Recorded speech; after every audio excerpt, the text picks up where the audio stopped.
Bonjour, bienvenue sur cette vidéo. Donc aujourd'hui nous allons voir le dessin 3D et les usages de l'octaèdre régulier. Alors pourquoi est-ce que je fais ces vidéos? Pour vous familiariser avec le dessin 3D et aussi vous familiariser avec des volumes qui vous sont peu souvent présentés ou alors très rapidement présentés dans votre cursus scolaire. Pour dessiner un octaèdre régulier, je commence par un cube de 1 par 1. Donc je vous remontre. En bas à droite, vous avez les cotations, et ensuite, on a les outils. Je suis sur SketchUp. Vous pouvez utiliser d'autres logiciels, mais moi j'aime bien SketchUp. Donc je lui donne 1 de hauteur, et à partir de là, je vais tracer toutes les diagonales du cube. Diagonales des faces du cube.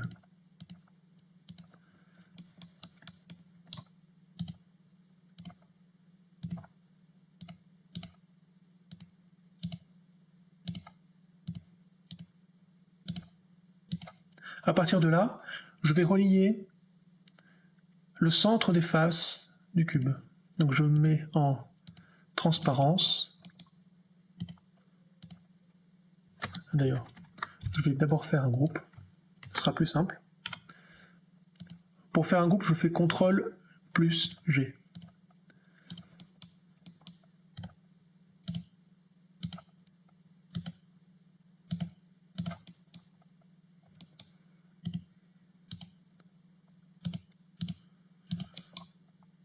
Et je crois que c'est bon avec ça.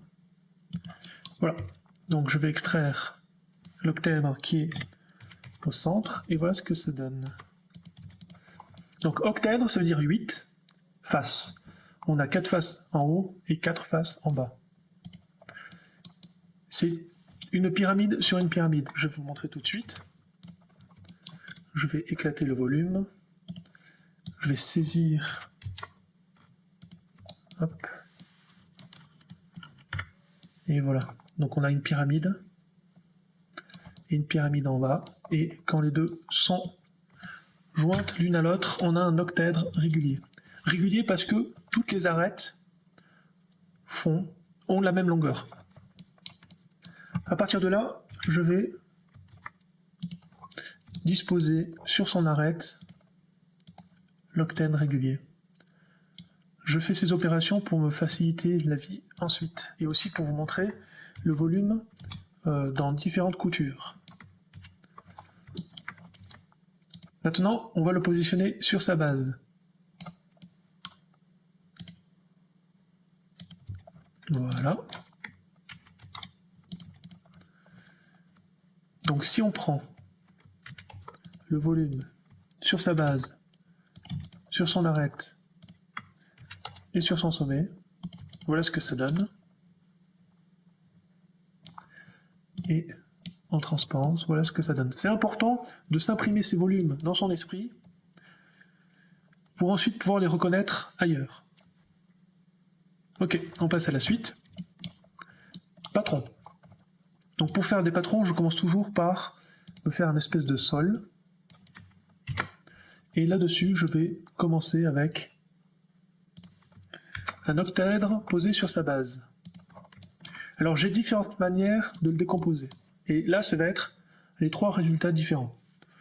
Bon, il y en a encore d'autres, mais voilà, c'est pour vous présenter. Donc, on va en faire un des 3. Donc, par exemple, je décide de prendre les 4, comme ça. Je vais copier avec CTRL. Voilà. Là, j'ai plus besoin de ça puisque je vais le faire. Ensuite, je vais sélectionner les 3. Je vais décomposer comme ça. Ah oui, et si je fais pas CTRL, il y a tout qui vient avec. Il ne faut pas se tromper. Voilà, je fais CTRL. Je supprime l'étape d'avant. Là, j'ai plus besoin de faire CTRL. Et là, je sélectionne celui-là. Voilà. Voilà, il me reste qu'à faire ces trois-là.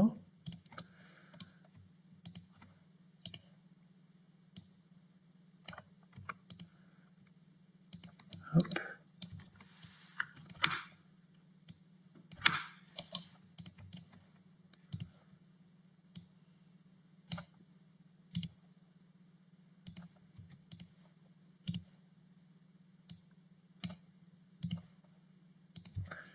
Et voilà, nous avons un patron.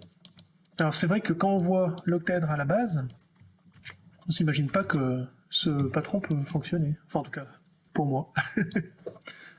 Ok, on passe à la suite. Découpe en 7 morceaux. Donc je vais partir du tétraèdre posé sur son sommet. Et ce que je vais faire, c'est relier le milieu de chacune des arêtes.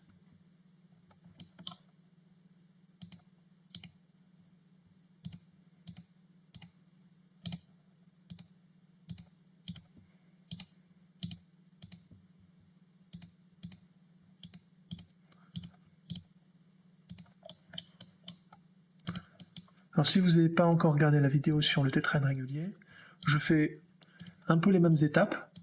Et vu que le tétraèdre régulier, ben, il a moins de faces, c'est plus rapide.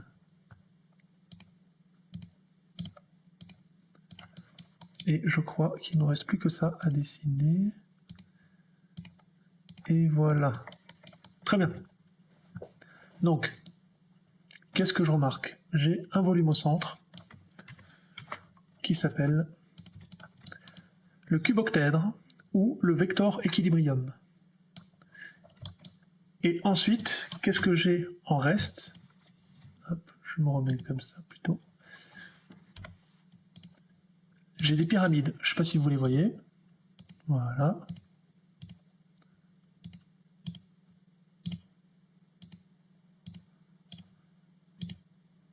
Ok.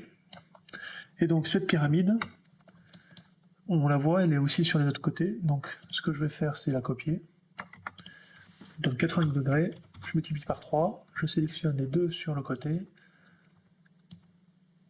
Rotation de 90 degrés, et voilà. Donc là,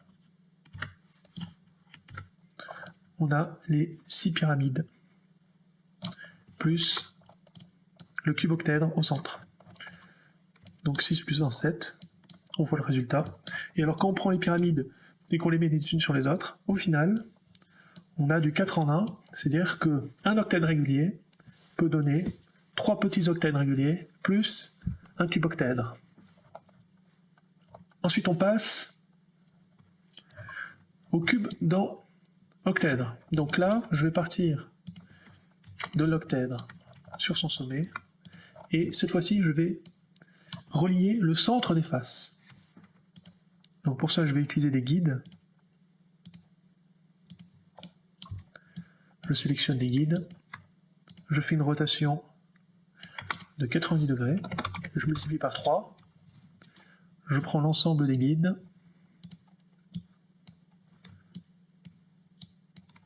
et cette fois-ci, je fais une rotation de 180 degrés. À partir de là, outil ligne, et on commence à relier.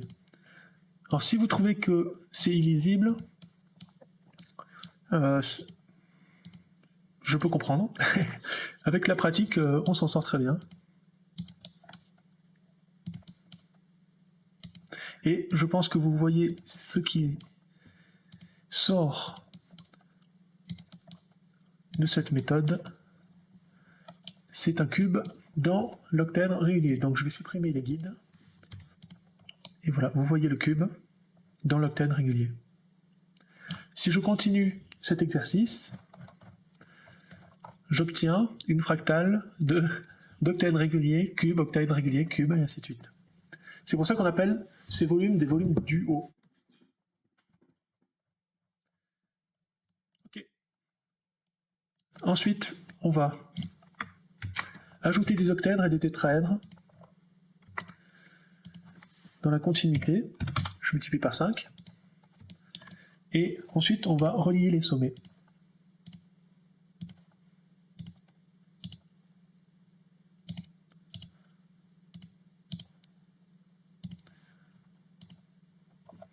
j'ai mal...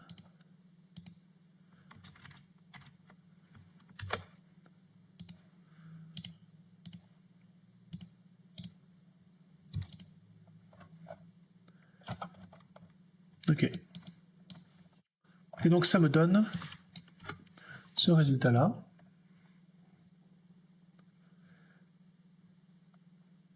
Donc si vous avez vu la vidéo sur le tétraèdre régulier, le haut, ça peut correspondre à une flèche de grue. Donc voilà. Ensuite, on a tétrapyra, donc cube. Donc je pars. Hop, je prends l'octèdre sur son sommet. Je prends un cube de 1 par 1.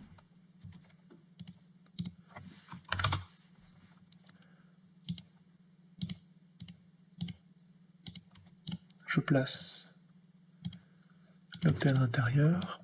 Et là, ce que je vais faire, c'est découper en plusieurs morceaux le restant de l'octèdre dans le cube.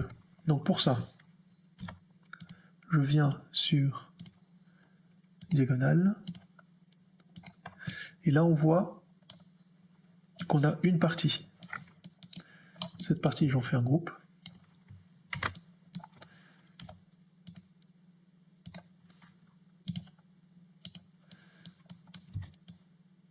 Une autre partie, j'en fais un groupe.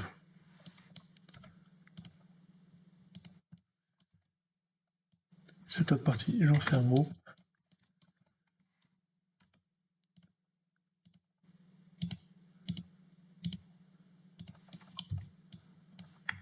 Voilà. Alors qu'est-ce que ça donne? On a un morceau, deux morceaux, trois morceaux et quatre morceaux. Et donc par exemple, là on voit qu'il y a du vide. Donc on va remplir ce vide. Ce vide correspond au tétraèdre régulier.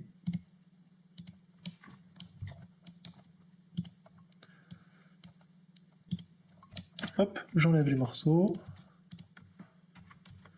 Voilà. Donc, je vais reconstituer. Je prends ce volume. Je vais le copier plusieurs fois. Et ensuite, je vais coller les morceaux. Hop.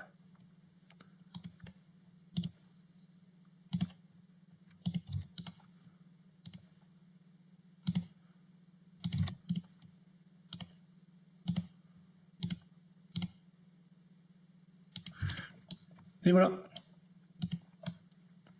Ça donne ça. Et à côté, on a le résumé. C'est une pyramide et 4 tétraèdres réguliers. Dans un cube, on peut avoir donc un octèdre régulier, une pyramide et 4 tétraèdres. Ensuite, accrétion de tétraèdres. D'octèdres, encore une fois. Donc, très simplement, je vais ajouter au sommet les uns des autres, comme ça. Et en fait, j'obtiens un plus grand octèdre. Je peux continuer en prenant ce groupe et m'amuser à faire ce qu'on appelle une fractale.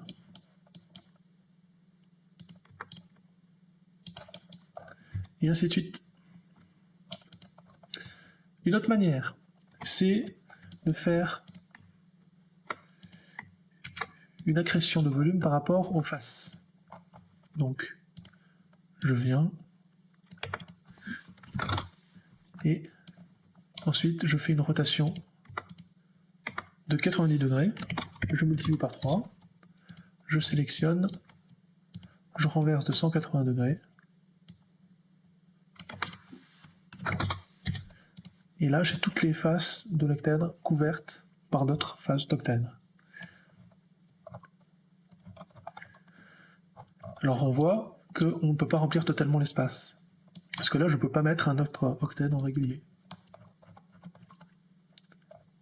Par contre, ce que je peux faire, on va voir ça tout de suite, c'est une structure avec des octèdres réguliers. Donc qu'est-ce que je fais?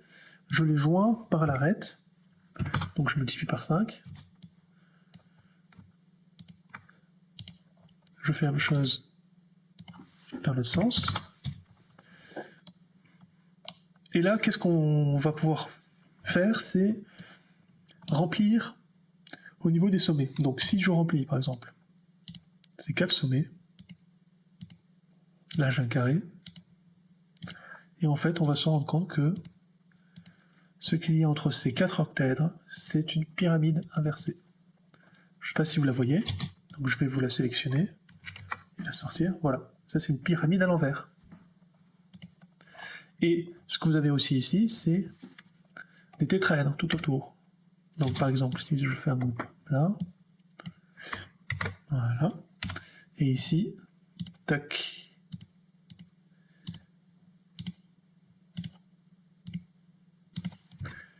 ce volume-là, ça correspond à ça. C'est-à-dire tétraèdres réguliers, c'est-à-dire 4 faces. Donc, avec des tétraèdres réguliers, des pyramides et des octèdres, je peux remplir totalement l'espace. Et donc, avoir une structure octaédrique.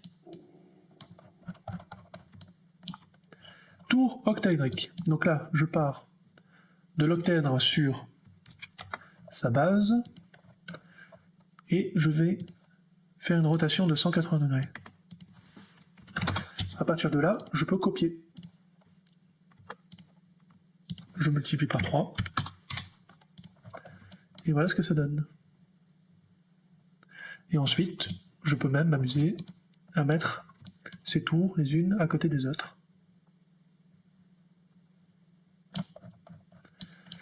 Je finis par la presque étoile octaédrique. Donc je pars de l'octèdre sur sa base. Et cette fois-ci, je vais essayer de faire un cercle. Hop.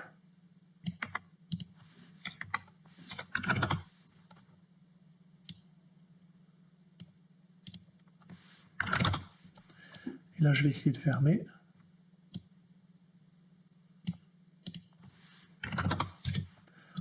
Et on voit qu'on y est presque, mais ça ne ferme pas complètement. Si vous avez des matériaux un petit peu élastiques, vous pouvez le fermer de cette manière-là. Ok, maintenant on va voir les différents usages. Hop, je me mets dessus en caméra projection parallèle. Donc vous avez des luminaires que vous pouvez trouver. Vous avez des pots de fleurs. Vous avez aussi des chaises et des tabourets design. C'est pas facile à trouver, mais ça existe. Alors vous avez énormément de cristaux octaédriques, parce que dans leur structure cristalline, ils forment naturellement des structures octaédriques. Et vous avez aussi, par exemple là c'est de la magnétite, beaucoup de métaux, d'alliages de métaux qui ont cette forme. Ensuite on va regarder un petit peu les projections parallèles de ce qu'on vient de dessiner en 3D. Donc un octèdre sur son sommet, ça fait aussi un carré. Quand il est sur son arête, ça fait un losange. Et quand il est sur sa base, ça fait un hexagone.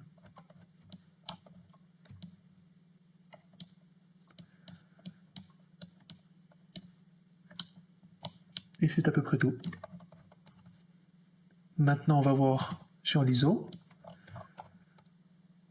Voilà le résultat.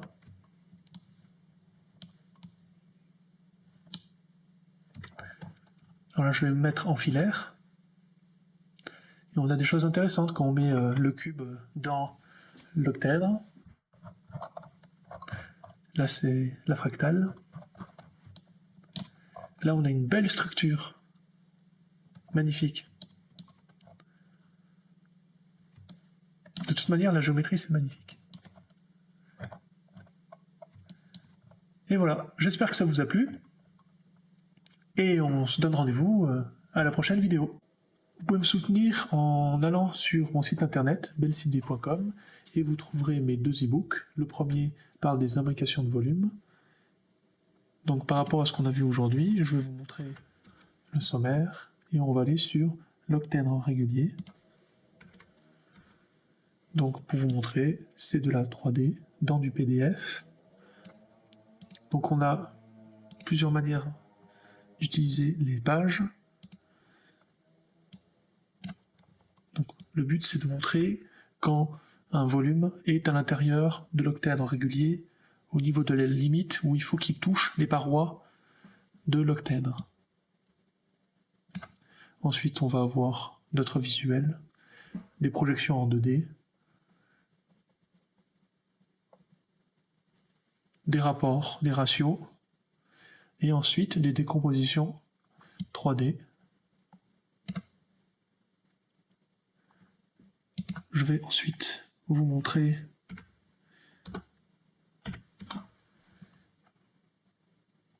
la somme des ratios, donc par à la longueur des faces, au niveau du volume, des surfaces, et volume sur surface intérieur, et volume sur surface extérieur.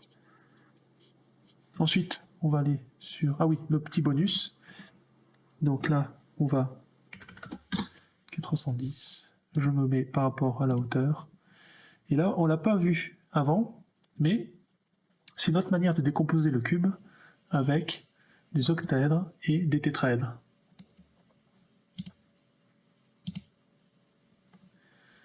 Ensuite, je vais aller sur le deuxième livre, lui qui parle des pavages de volume. Donc en fait, c'est des volumes à côté d'autres volumes. Ça, c'est le titre, et on va aller, page 29. Et ce qui est intéressant, c'est que lui, il a des animations 3D. Voilà, on peut tourner, zoomer, se déplacer, mettre en projection. Je me suis même amusé à faire